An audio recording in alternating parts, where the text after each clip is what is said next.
My thanks to Fatmir, who's a great friend, a statesman and leader. And I'd also like to compliment the Southeast European Security Center for this very valuable dialogue this morning. I believe in NATO, and the inclusion of the Balkan countries into NATO improves security, and the requirements for NATO and EU membership strengthen the democratic institutions in the region.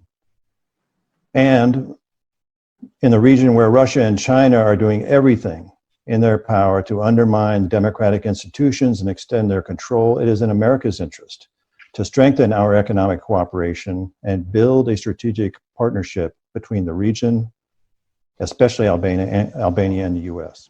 I believe these 5 steps, big ideas, transparency and communication, decisive action, adjustments to strategy, and restoration of individual freedoms and the rule of law, these encapsulate leadership in a crisis. And if our leaders execute these 5 initiatives, then we can come out of this crisis with real reforms that lead to fairer economies, a region that continues on the path toward full NATO and EU membership and integration in the West, and a region with restored confidence in investors thanks to the rule of law. There's a lingering concern among European countries about the conduct of local elections last June. Albanians went to the polls with no choice. Only SP candidates were running. These local elections raised serious concerns about Albania's democratic standards. Supporting pluralism and multi-party democracy actually enhances stability, which advances US interests. It also advances Albania's status as a valued member of the Euro-Atlantic Alliance. And as we talk about rule of law and governance, I'll start with a quote from President Lincoln. Government from the people, with the people, for the people. In simple terms, this quote affirms that people entrust politicians to serve and defend their rights. Also knowing that the human tend and love to control other humans was created a constitutional system based on 3 powers and in the principles of check and balance. If one of the above powers cease to exist, we are left without constitution, and corruption overcomes the country and government controls everything. That's what we have in Albania right now. Absolute power of the majority, or more is one person, Edi Rama. Power tends to corrupt is another quote, but absolute power corrupts absolutely, and this is the case in Albania. Authoritarian hybrid regimes, and you, David, mentioned some, have used the pandemic to consolidate their power to control people and economy and to undermine people's freedom and liberties. I'm old enough to still remember the time of dictatorship. Some people always tell me I'm crazy, thinking that, these days will come back. My answer is, what about authoritarian regimes like Putin in Russia, China, oligarchic system around the region? How come they exist nowadays in such big countries with great histories and traditions? And why not Albania going to suffer the same situation? For me, poverty produces fear, fear produces apathy, apathy kills social cohesion and makes a society stop reacting or turn to even an easier option, abandon their country in big numbers. Who are the ones living our country? Young people, the very spirit of our society, professionals, intellectuals, and the rest are just looking what government can provide to them, to their daily life. The question is, what should be done? The first thing is we should bring back the trust of the people. Persuade the people and tell them and make it known that we are capable to create a state, not looking after power, but to create a state that comes from the people, works with the people, and serves to the people. Second, and the most important thing is giving trust back to the people, is free and fair elections. To trust our Albanian people. They know how they can vote. They know who they can elect. We don't want to give them everything ready just to appoint the parliament. We should understand that people will go with us if we'll give them a choice to choose, not to give, ready product. The other point is about the history of this country. The history of the Albanian right, history of resistance against communism, the history of believing and respecting God, the history of respecting the private property for which numerous people, families, clergy sacrificed their lives. Is the history of revolution of the changes against communist regime, the efforts to reach the goal of making Albania, just as the rest of Europe, a free market economy, low taxes, support for business, the history of making Albania a NATO country and closer to Europe. We are free to go everywhere in Europe, thanks to the work of great leaders and great people. And Vasha was one of them, doing a great job at that time. But who achieved that? It was us, the opposition or the center-right, that worked with our partners to achieve this and get the support of the Albanian people. We should be proud about this. This is our life, it's our history. There are people, and we should stay with these people side by side. Are they active or inactive in politics? We should respect people that have been in the government, in the parliaments, local or central government. The other point is about young people. When I see Andy, I am really amazed from his opinions. But how many Andis we have around the world that have studied abroad? They are brilliant. Young people in Albania. What we can offer to them to bring them back? Positions? No. We should give them a chance to compete and have a success through their ability to compete and win and make a change. And this, I think, is another very important thing. Professors like Professor Selami Jepa or university professors, they don't really agree with this situation, but they have to see to the opposition.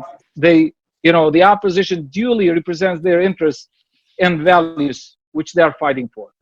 And business should be in our side. We should respect and work and fight for the business because we give them a chance as before to grow, and they grow our economy and they help our nation. We should be united among ourselves, among our people. We should be united with the people, for the people, and in the interest of our nation. Thank you. Two challenges that have been stripped bare by the COVID-19 pandemic, but that are actually inherited and have been going on for more than 5 or 6 years. The first one is the challenge of the type of government that the country actually has. We are in a country that is experiencing a deep political and constitutional crisis, the result of a rigged election in 2017, and the result of a complete capture of government institutions and the concentration of powers in one hand of one ruling party, which today controls a rump parliament, controls the government, the executive, controls the judiciary by sabotaging a Euro-Atlantic effort for the justice reform, and a reform that was started with good intentions but is being implemented badly in order to deliver the products of this reform to the party in power. It controls, as House and other reputable reports show, the media with an iron fist. It controls economic decision making. So, more than a republic, it resembles today a regime where the basic pillars of democracy, freedom, and separation of powers are practically inexistent.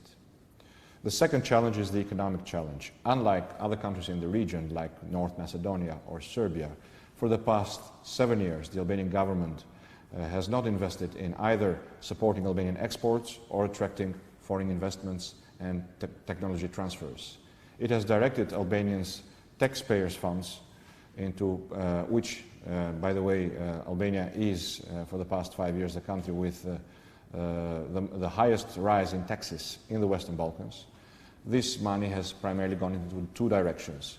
One direction is a program of the socialist government, so-called the Urban Renaissance, which is practically inflated public procurement to address facades of public and private buildings in central in the centers of the cities, as well as some central infrastructure, city squares. So it's pretty much lipstick on a country that is suffering deeply from unemployment, from a dramatic drop in foreign direct investment, and has been limping economically at a growth that has not surpassed a real growth of 2% for the past 5 or 6 years. The second program that the government has been dedicating its funds is what is unjustly and incorrectly called PPPs, public-private partnerships and concessions, but which are actually highly corrupt government scandals involving a handful of companies, cronies of this government, who are receiving bloated government contracts to deliver services with no public benefits, or to outsource public activities through 3-4 times higher prices than the market. This has pretty much sucked away all the liquidity from the disposal of the Albanian government, and has exposed the country to the impossibility of even taking sufficient steps to support those that were first hit by the wave of the pandemic, to a degree at least as good as Kosovo. The way out, if we look at this situation, there is an illusion, it would be an illusion to think that there could be a correction of the economic course without an overhaul of the circumstances that have brought us here. Liberating decision-making, returning legitimacy to Albanian institutions, restoring the rule of law and separation of powers and independence of judiciary, respecting media freedom is the only way out. And the roots, once again, is re-establishing democratic institutions through free and fair elections. This is what the opposition has been investing all its efforts into. By now, the European Union has put this as one of the 15 conditions to allow for the opening of accession negotiations. The developments in the past 2 days have not been very positive in this regard, but the opposition, the Democratic Party, Republican Party, was chaired by Mr. Mediu, all of our allies are determined to push ahead. There is no other alternative for Albania, but to continue to fight and to secure the basic guarantees that are the values that united us in the North Atlantic Alliance 11 years ago, and that are the values that will carry us towards our final destination, which is European Union membership. And I hope very much that we'll continue to have the support of our precious friends in the United States, in the European Union, and in particular of the two distinguished gentlemen here, General Barbero. Welcome very much your contribution in this regard, and of course David Phillips, who is a long-standing friend of Albania and whose contribution in the past is invaluable, but I'm sure that the best lies ahead of him as far as contributing to a peaceful, democratic and prosperous Albania and Western Balkans. Thank you very much. How did we arrive at this mess?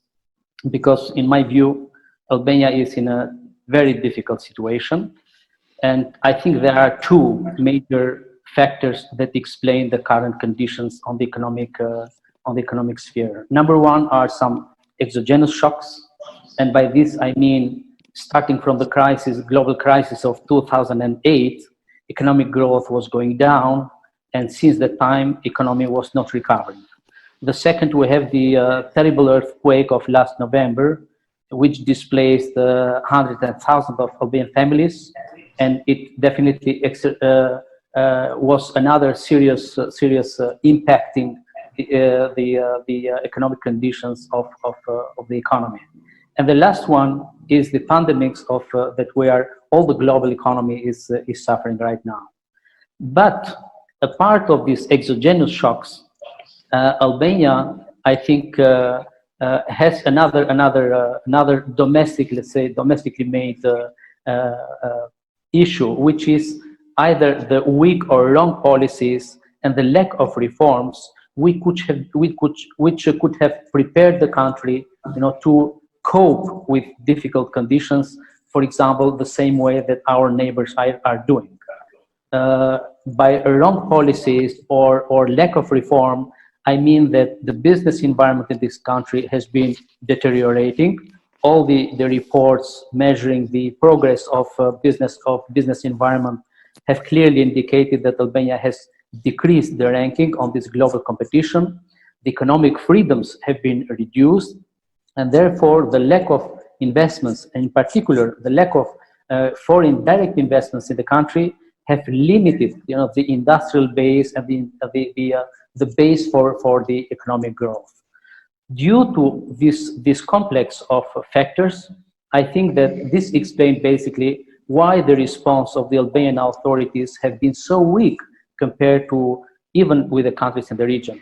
We are not talking of support, let's say, packages of government intervention in the range of 5 to 10% of GDP that industrial nations are already committing, by engaging huge finance, either through fiscal policies or through monetary policies in order to support, the revival of the business life and to support a basic level for the families.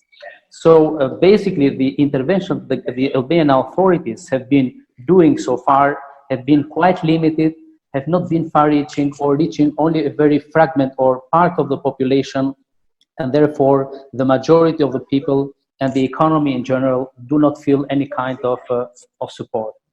So the second point is, what can we do in order to pass these difficult realities that we're facing right now? In the short time, I think that we have to address to fiscal policies and take bold measures instead of approving, very limited, weak interventions. They usually don't work, and in particular, when the shock is so strong, the shock is so hard, the response should be proportional to the level of shock the economy gets. So I definitely would support any kind of policy measures which increase the financial support, first of all, to compensate for the lack incomes of the families, to support the jobs, because as the Chairman Basha mentioned, Albania is losing substantial number of jobs, and unemployment in the country can become again the most serious issue for any policy. Unless we protect the current jobs, it will be very difficult, to reopen new jobs in the future. And in the longer term, definitely the reforms, structural reforms, which include a reshaping of the fiscal policies, based on the proposal that the Democratic Party and the opposition in general have discussed so far, I think should be seriously considered. The last thing that I want to raise, since we have two very prominent politicians, Chairman Basha and my friend Mediu, I think the opposition also should be prepared, because we are coming to the elections, and since we are approaching the elections, I think that the opposition should get better organized, should get structured. Opposition has shown that it has a lot of resources, it has got a lot of talented people. We made substantial reforms back in 2005. We changed the face of the country with the support of the NCC, Millennium Challenge Corporation. We deeply transformed, the whole business environment. We fighted corruption. We provided with the extensive use of the IT, either in business or in other services provided to the people. And I think that we have to bring back all these people, these talented people, prepare a very serious package in order to compete seriously in this next coming election, in order that the country will give a new chance to the opposition, to come back again in office and make still the same difference that we made again. Back in 2005 and before, Albania, of course, was still having or facing very serious challenges on that time.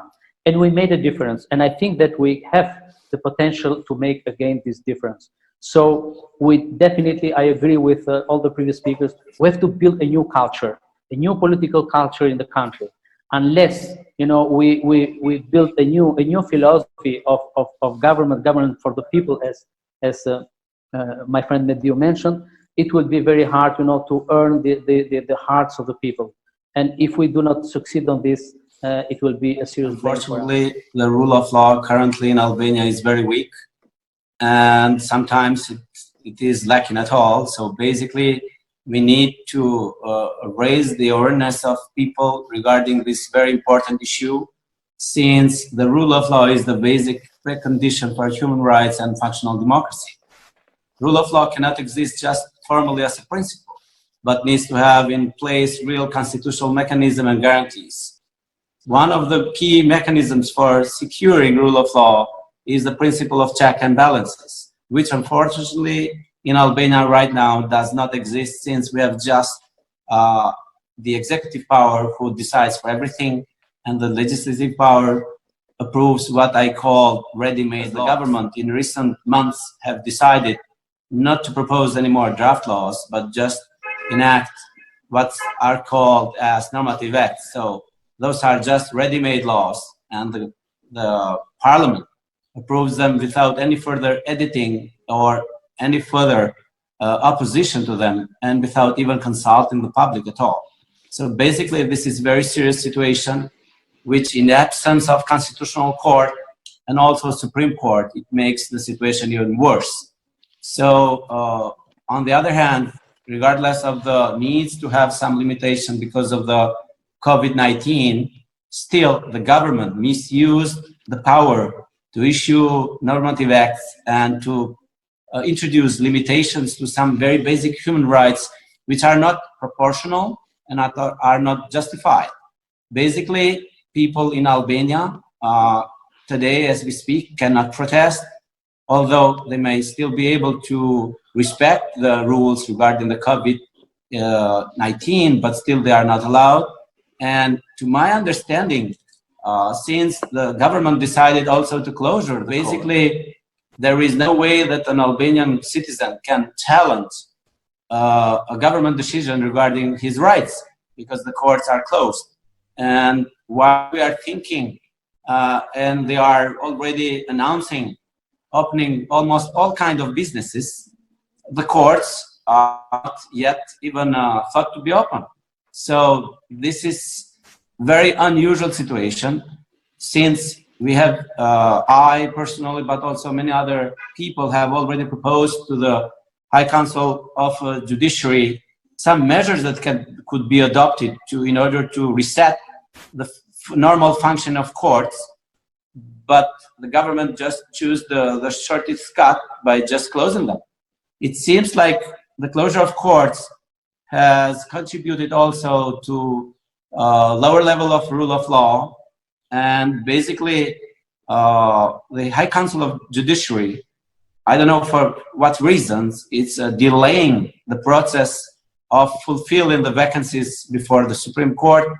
And also we don't see any movement regarding the appointments of other members of the Constitutional Jordan, you made a statement that the lockdown was used for purposes that were not legitimate. Could you briefly expand on that? Well, I just took as an example the right to privacy, who has been limited through the government, and also this has been also derogated from the European Court of European Convention. So my question, which I posed to the government, was, what is this about? Why we should limit right to privacy because of COVID-19? Why the government wants to listen our phone conversation, search our houses without a warrant, or search ourselves without warrant, as long as this has nothing to do with COVID-19? Because we all can understand that this has nothing to do with the prevention of disease. I'd like to focus my intervention specifically on the issue of the rule of law. I will try to be as concise as possible, even if the angle which I want to tackle the issue is a little bit complicated. The angle is the limit of formalism, which is getting more evident every day with the consequences of the COVID-19 crisis. And I will take advantage of the presence of Mr. Basha to try and propose some ideas for the opposition to implement.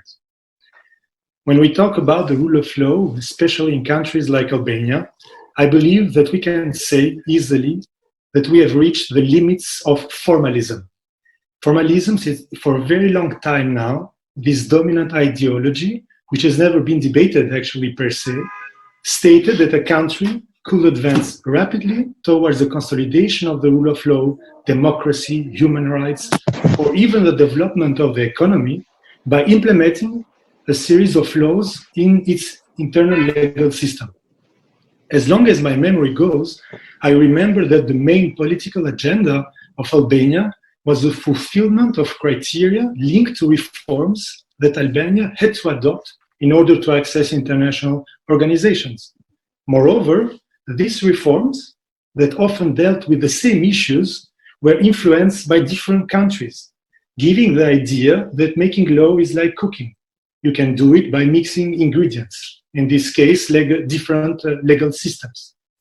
By doing this, we have conveyed the idea that law alone changes people and improves almost automatically their lives. And this is what we have been doing for so many long now. We have adopted so many different laws They have been influenced sometimes by France, sometimes by the United States, sometimes by Italy, sometimes by the Netherlands, creating all this mix of foreign influence that as a whole are not coherent.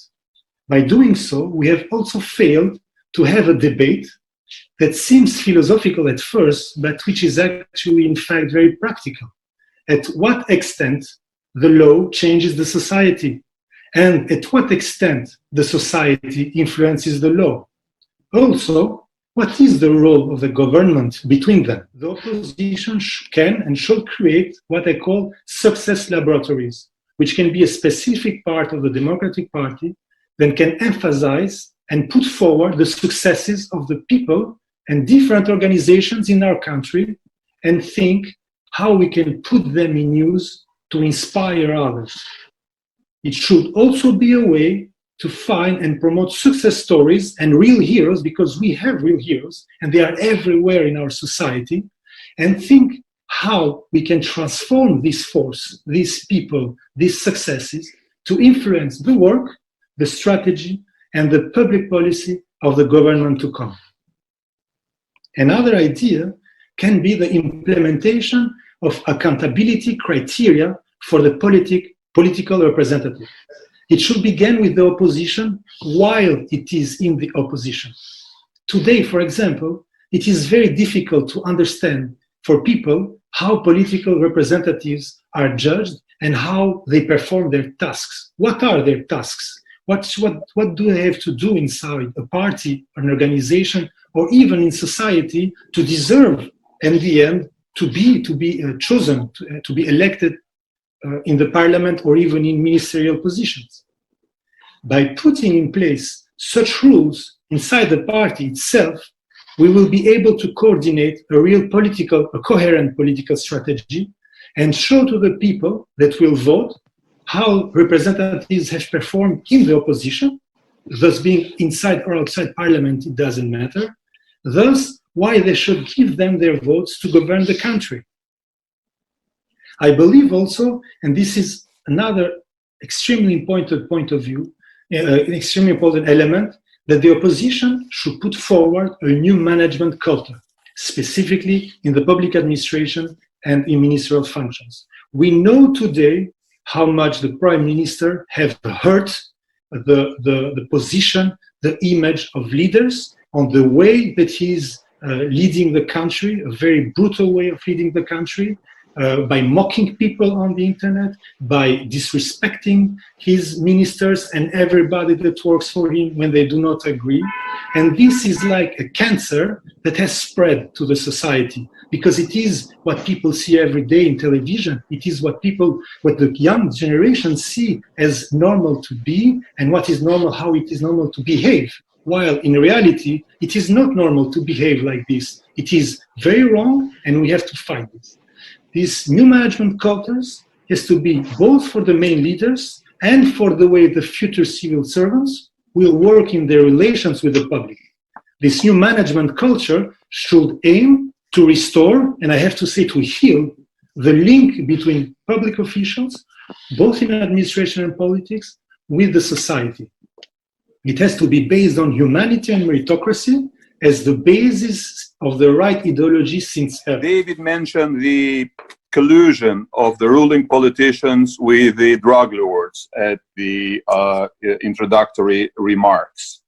And you know for sure, everybody knows that the largest circulation newspaper in Germany, the Bild Zeitung, provided evidence based on prosecutorial wiretaps of the Prime Minister being involved in vote rigging, along with drug lords, ministers of his government, MPs of the ruling majority, and that's bad. That would for any decent government to resign.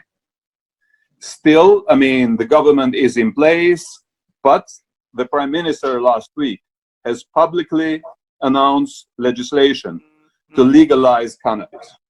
And of course, it doesn't matter what the letter of the law would perhaps say.